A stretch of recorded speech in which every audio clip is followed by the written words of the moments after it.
Last weekend, Manchester United won the FA Cup. However, the weekend was surrounded by conjecture over the future of manager Erik Ten Hag. In this video, we discussed whether Ten Hag deserves to stay at Manchester United. We analyse his lack of progress in the league and his strength in knockout competitions. We also look at how he might have a greater chance of success under Ineos ownership. So, should Manchester United sack Erik Ten Hag? Alright, let's talk about Erik Ten Hag then. Arguably the most divisive figure that's led Manchester United since Sir Alex Ferguson. I mean, in terms of all those managers, I think Ten Hag splits opinions so much. With people like Moyes, it's overwhelmingly negative. With Ten Hag, there's definitely two sides to this argument, aren't there? Yeah, 100%. And I think you have to give credit to Ten Hag, actually, for staying in the job, really. We've seen, the manager turnover at United over the last few years, since Ferguson, has been ridiculous. We have seen so many different figures in that dugout, but Ten Hag, he's starting to find a place there, you feel, and he's done well. To hold his reign, really. There's been a few times when people, as you say, it always feels like with Ten Hag, it's been 50% want him to go, 50% want him to stay. They win a game, that's now a 60-40 favour in staying. They lose a game, then it's a 60-40 favour in leaving. So it does feel like his how the fans feel about him does ebb and flow quite a bit. But overall, I think you have to give him credit for the fact that he's still there. Yeah, it's incredible because he's survived a fair few drubbings. I think most notably that 6-3 loss to Manchester City. Games like that, he survived all of those, but you can't argue with him. And we're going to start here by looking at his honours then, because he is the most successful Manchester United manager since Sir Alex Ferguson. 2 trophies in 2 seasons. That's a trophy per season. Last season, of course, Carabao Cup winners as well as FA Cup finalists. This season, at the weekend, they won the FA Cup. So there is proven success there. And I don't think you can really argue with that tangible evidence that he can win them trophies. Yeah, and he's always proved it as a manager. You see what he did at Ajax. He is very, very good he's a very, very good manager at winning trophies, but also he's very good in those knockout competitions, and that is what he's proven. Reaching 3 cup finals and winning 2 of them. He knows how to get a team to a final, and then on the day, he's very good at making sure his team come out as the successors. Yeah, he's very good at coaching big matches. Again, we saw that trait at Ajax where they reached the Champions League semi-finals, arguably very unfortunate not to reach the final, only knocked out in the dying embers of that game. And I think there is clear evidence. We saw it in the City game this season where, United for once this season actually looked like quite a decent pressing unit. They kept one of the best in possession sides penned up against their own backline, and they forced errors. That's something we've not seen from United all season. You look at the Liverpool game, for example, where they kept it very narrow in that game because they know that's where they can exploit Liverpool. And then they were able to change on the fly, and we saw an element of pragmatism from Ten Hag that we've known's always been there. But evidently, when those big matches come around, Ten Hag has got the ability to turn up for them. It's just a fear that he's not shown any consistency. There's no clear tactical direction. He's good at setting up against other teams, but can he develop a playing philosophy with this Manchester United side where they can look like a unit and look like a team who plays really good football? Is that possible? Because at Ajax, you could very much argue that the Eredivisie is easy enough that you can get away with a bit of inconsistency, but you're not going to get away with that in the Premier League. You're not going to get away with that at Manchester United. But I think there are definitely two arguments here. And let's talk other positives as well, because I think he's integrated the youth really well. Something I don't think he's been commended for much, but you look at players like Kobe Mainoo coming through, Alejandro Garnacho, Willy Camboala, you look at Amad Diallo very recently, but these players are starting to have more and more of an impact in the starting 11, and for me, he deserves plaudits for that. Yeah, 100%. I do think, most of it is on him. You look at how the players are doing. Garnacho and Mainoo scoring on Sunday. On Saturday, sorry. That was symbolic, very much of his reign. You had Diallo, who scored the winner against Liverpool, which was obviously in the quarters or the round 16. Can't remember now, but obviously in extra time. Quarterfinals. With a minute to go, and the fact that a young player like him had been given the confidence and the opportunity by Ten Hag to be in that position in that moment in the game, and I do think Ten Hag has done very well to give these youngsters a platform to do well. I do feel that sometimes maybe his hand has been forced to play these players, though, due to obviously the injuries. Do I think Camboala would have played a minute this season if Varane, Martinez, Evans and Lindelof hadn't got injured? Probably not. I don't think we would have seen him, to be completely honest, because Ten Hag would have stuck with the 4 centre halves, but he was forced to give Kramala the go. And I mean, he's done okay. He's had some good games. He's had some pretty bad games, but I definitely think overall he's done very well with the youth, and clearly it's paying off. Because to be completely honest, I think there's a strong argument to say that Mainu and Garnacho have been United's best players this season. Yeah, I would very much agree with that line of thinking. I think you mentioned there were Kambuala, but there are options there. He could have put Casemiro in the back line. Now that would have been. Well, he did do that. That went well. Exactly, that would have been awful. But he did. But he did have faith in those young players, and that's something we saw at Ajax with a number of talents. It's something United haven't utilised enough. Their academy is so world renowned for a reason, it's because it is very strong. They've got so many talents coming through. I do think Ten Hag is the perfect man in a sense to lead those players and bring them up into the first team. And you mentioned their injuries as well. I think that's something we should touch on as well. This season United have had a lot of injuries, and it's very difficult to implement a consistent tactical philosophy and style when you don't have the same squad week to week. We've seen it at clubs like Chelsea and Liverpool this season, where it can just come undone a bit when you don't have those consistent players. And of course, every team has injuries, but it's quite notable that the two sides that have struggled the least with injuries this season are the top two in the Premier League. Yeah. So I do think there is something to be said there. I think with a little bit more consistency in that starting 11, they'd be helped out, but also with strength in depth, because I don't think players like Johnny Evans, yeah, exactly, coming in and playing when you've got players like Christian Eriksen. He's a great footballer, but I don't think he's been utilised very well in the Ten Hag system. Anthony Martial, when he's been fit this season, when he's played, has not been great. I think there is still a lot of many poor players in the United squad. There's still a lot to do there. But there are some positive signs. I think the Varane-Lisandro Martinez partnership, we saw it on Saturday. We haven't seen it much this season, but when they have played together, they do look like a solid partnership. But again, they've only been fit for a handful of games. Varane's leaving. Well, exactly so that. It's like they're finally back together, and Varane's off. So they've got. But again, when we talk about what they've got to do next year, which obviously we might cover in another video because this is exclusively Ten Hag, but that's things they've got to think about. But yeah, I think Ten Hag, he's done well with what he's had at times. I don't agree with him when he says that he hasn't had he's never been able to pick his strongest 11 this season. I don't think that's true. I think that's just a bit more of a bit of a PR stunt by saying that because they've had a bad season, he's going to say that he hasn't been able to pick his strongest side. That one's a bit weird for me because he has had his strongest side available. But yeah, I think overall season he's done pretty well with the tools that he's had in his arsenal. Yeah, you mentioned there, and we're going to talk about a couple of criticisms because I think we need to have balance in this argument. I think you mentioned there his handling of the media, and I would say that's a downfall of Ten Hag. I think that sometimes he tries too hard to make excuses, and actually a little bit of accountability wouldn't go amiss. It's been a bit of a circus at Manchester United, and not a lot of it is his fault. There's so much you can clown the club for at the moment, and therefore they are under more media scrutiny.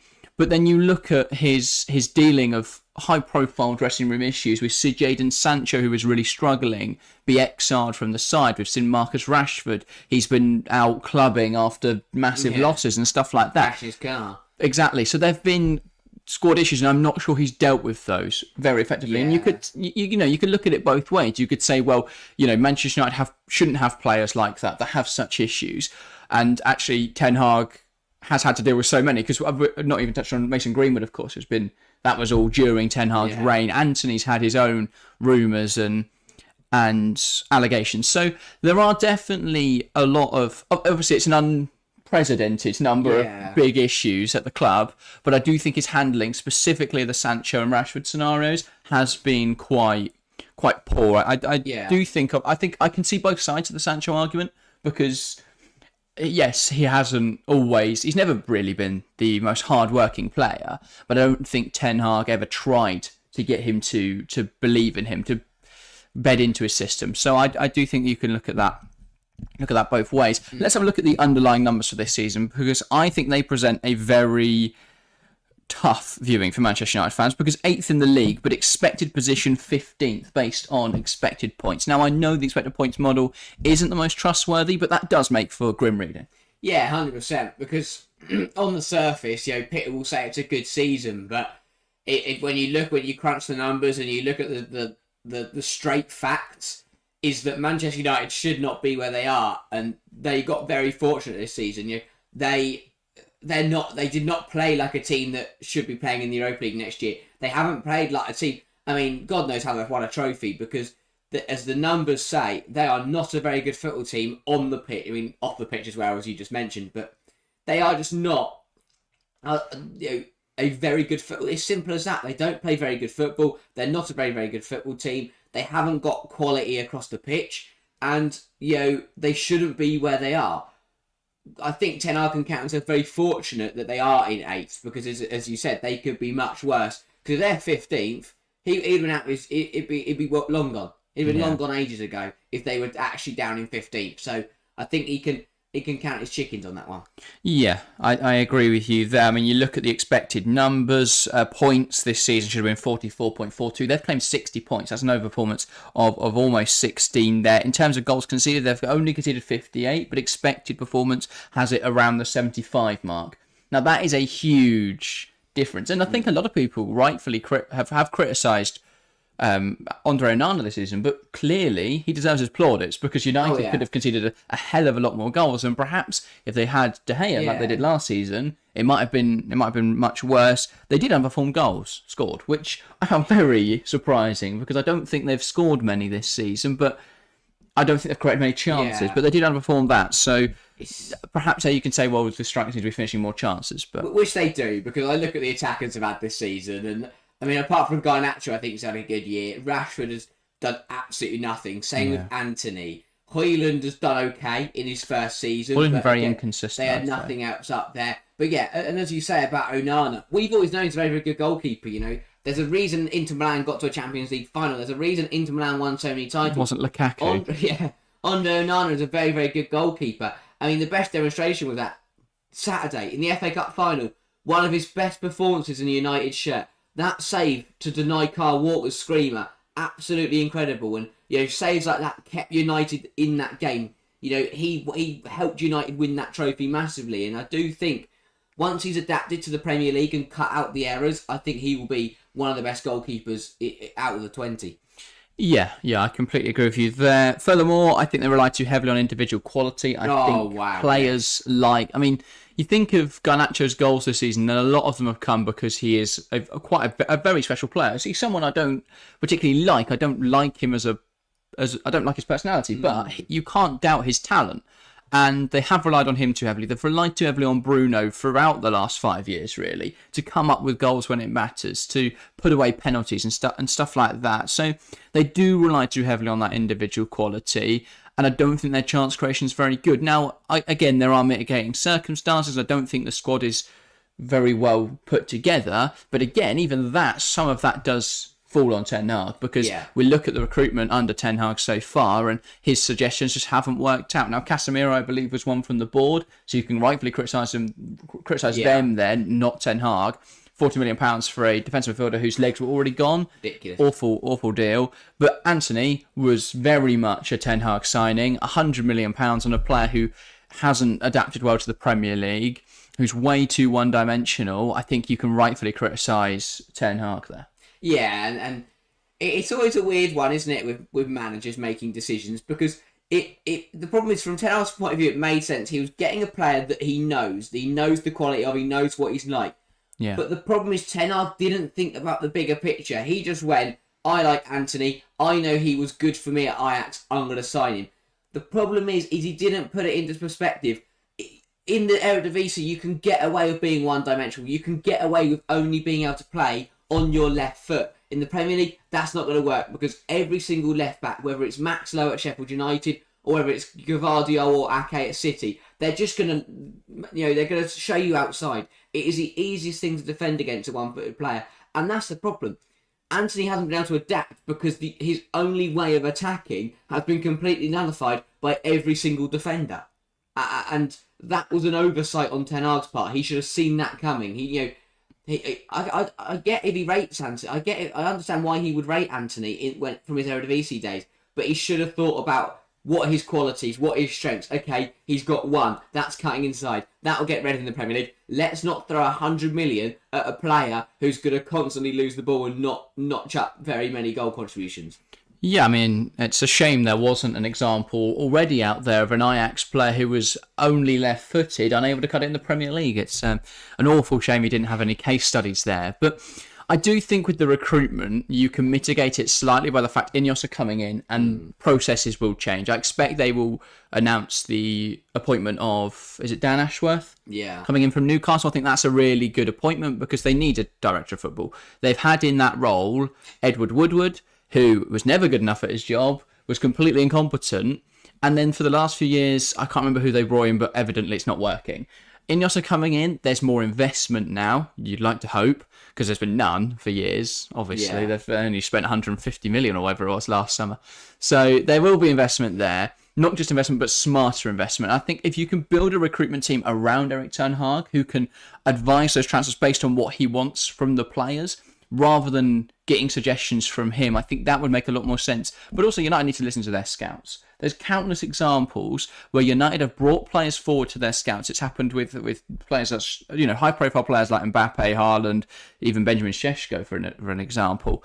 It's happened with loads of those players where the scouts suggest them to the recruitment staff, but they decide to take it another way, and that hasn't worked. Listen to your scouts. United have some of the best scouts in the world. It's never been them that they're the issue. They just need to listen to them. And I think with a new recruitment team, that could definitely be much more effective. But yeah, so where do you sit on the debate? Obviously, we're not Manchester United fans. I'm sure United fans will have much more detailed perspectives on this debate. And I've seen a lot of United fans actually become quite positive to Ten Hag over the last week.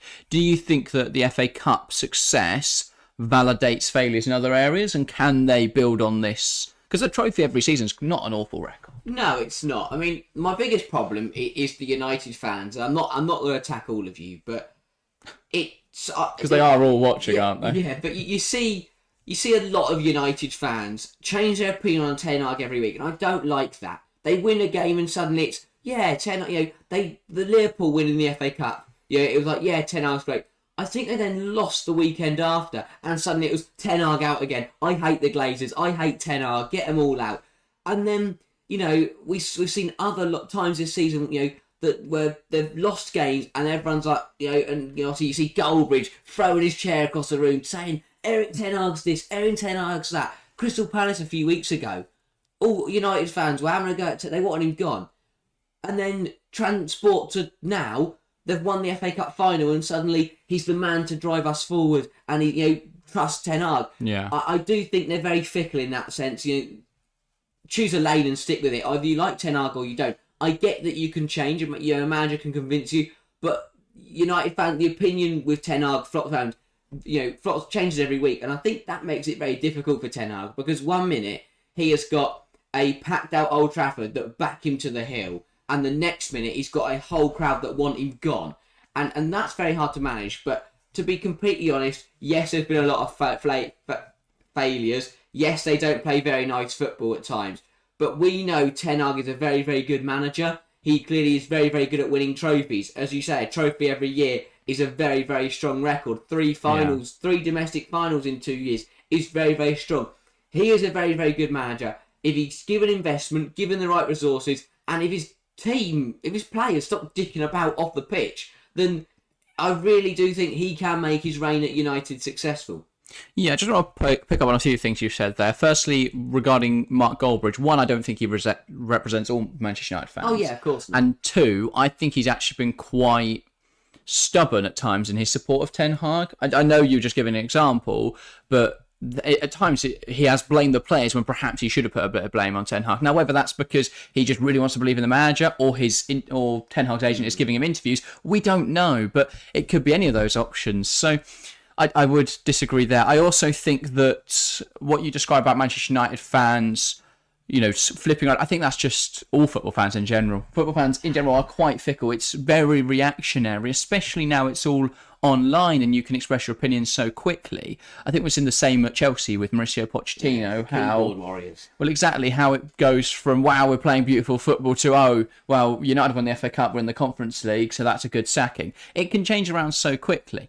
I think that it's a very reactionary thing, isn't it? I don't like Football it. fans. It is. But If you want to have a rational debate, I think you have to ignore the mass hysteria, around it. But I think the United fans now, I think it's quite valid to have faith in Ten Hag once more, because he's proven he can beat Manchester City. Now, it might only be over 90 minutes, but he has proven that.